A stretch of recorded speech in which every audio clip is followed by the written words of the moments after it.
नमस्कार, मैं हूं डॉक्टर वरुण प्रभा और स्वागत करती हूं आप सभी लोगों का अपने इस चैनल पर। आज के इस वीडियो में हम बात करने वाले हैं CA2729 यानी कि कैंसर एंटीजन 2729। ये एक तरीके का ब्लड टेस्ट होता है जिसमें हम जो ब्रेस्ट कैंसर से एसोसिएटेड एंटीजन है 2729 उसको हम जांचते हैं।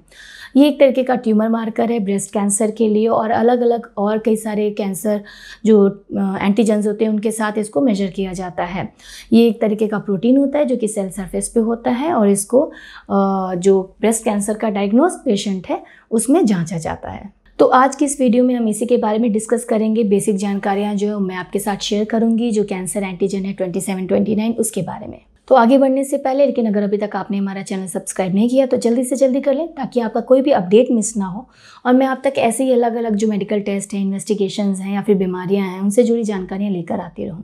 तो थोड़ा सा समझते हैं कि जो कैंसर एंटीजन 2729 है इसका जो टेस्ट है वो क्यों करवाया जाता है, इसकी क्या इंपॉर्टेंस है। तो इससे जो डिजीज़ प्रोग्रेशन है, ब्रेस्ट कैंसर का जो प्रोग्रेशन है उसको समझा जाता है। जो थेरेपी है उसको मॉनिटर किया जाता है कि पेशेंट जो थेरेपी उसको उसके टुवर्ड्स कैसे रिस्पॉन्ड कर रहा है। उसके अलावा जो रिकरेंस है इसका ब्रेस्ट कैंसर का उसको चेक करने के लिए भी इस टेस्ट को किया जाता है। साथ ही साथ अगर इसका स्प्रेड और मेटास्टेसिस भी हो रहा है दूसरे ऑर्गन के तरफ वो भी जांचने के लिए इस टेस्ट को किया जाता है। इसको एज अ सीरियल टेस्टिंग जो होता है उसमें भी किया जाता है। जहाँ पे पेशेंट को ट्रीटमेंट दिया जा चुका है वहाँ पे सीरियल टेस्टिंग में भी इस टेस्ट को किया जाता है। तो जैसा कि मैंने बताया जो CA2729 है ये एक तरीके का कैंसर एंटीजन है और इसको डायग्नोसिस के लिए नहीं इस्तेमाल किया जाता है। जिस पेशेंट में डायग्नोसिस हो जाता है उसमें फिर इस टेस्ट को करवाया जाता है। जो बीमारी है उसके प्रोग्रेशन को थेरेपी की मॉनिटरिंग के लिए, स्प्रेड और मेटास्टेसिस को समझने के लिए, पर इसको एक स्क्रीनिंग टेस्ट के लिए के जैसे नहीं किया जाता है। इस टेस्ट को और भी कई सारे टेस्ट के साथ जैसे कि कैंसर एंटीजन 15-3 है और बाकी जो जनरल टेस्ट होते हैं उन सब के साथ ही किया जाता है। अब समझते हैं कि इस टेस्ट को कैसे किया जाता है।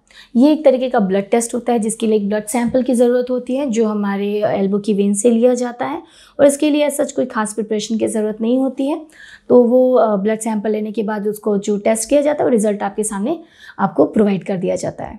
आप जानते हैं कि इसका जो नॉर्मल वैल्यू है वो कितना होता है। तो जो इसकी वैल्यू होती है वो लेस देन 38 यूनिट्स पर ml होनी चाहिए और इसका जो वेरिएशन होता है लैब टू लैब ये थोड़ा सा हो सकता है कि जो अपर लिमिट है वो थोड़ा सा चेंज आ सकता है अलग अलग लैब के हिसाब से, अलग अलग किट्स के हिसाब से, बट जो जनरल इसका है वो लोअर होना चाहिए 38 यूनिट्स पर ml से। हालांकि कुछ एक नॉन मैलिग्नेंट कंडीशंस भी हैं जिसमें इसकी वैल्यू नॉर्मल से बढ़ी हुई आ सकती है, इसीलिए इसको डायग्नोसिस के पर्पज़ से इस्तेमाल नहीं किया जाता है। तो आज की अपनी इस वीडियो में हमने डिस्कस किया जो कैंसर एंटीजन 2729 है वो क्या होता है, उसको कैसे टेस्ट किया जाता है, उसका जो रेंज है वो क्या होता है और इसकी क्या इंपॉर्टेंस होती है। उम्मीद करती हूँ कि आपका जो अंडरस्टैंडिंग है इसके टुवर्ड्स काफ़ी बढ़ी होगी और उसके अलावा भी अगर आप कोई सवाल है जो पूछना चाहते हैं या फिर किसी तरीके का कोई सुझाव है जो देना चाहते हैं तो हमारे कमेंट बॉक्स में जाके हमें ज़रूर बताएं।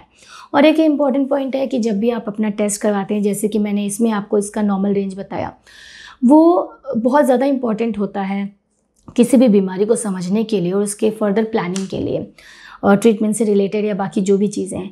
तो हमेशा जो टेस्ट हो एक अच्छे लैब से करवाना चाहिए, एक अच्छे रजिस्टर्ड रिलायबल लैब से करवाना चाहिए। तो अगर आपको भी ऐसे किसी लैब के बारे में जानकारी चाहिए तो हमारी टीम ने डिस्क्रिप्शन बॉक्स में कैसे लैब के बारे में लिंक दिया है जिसकी आप मदद ले सकते हैं। धन्यवाद।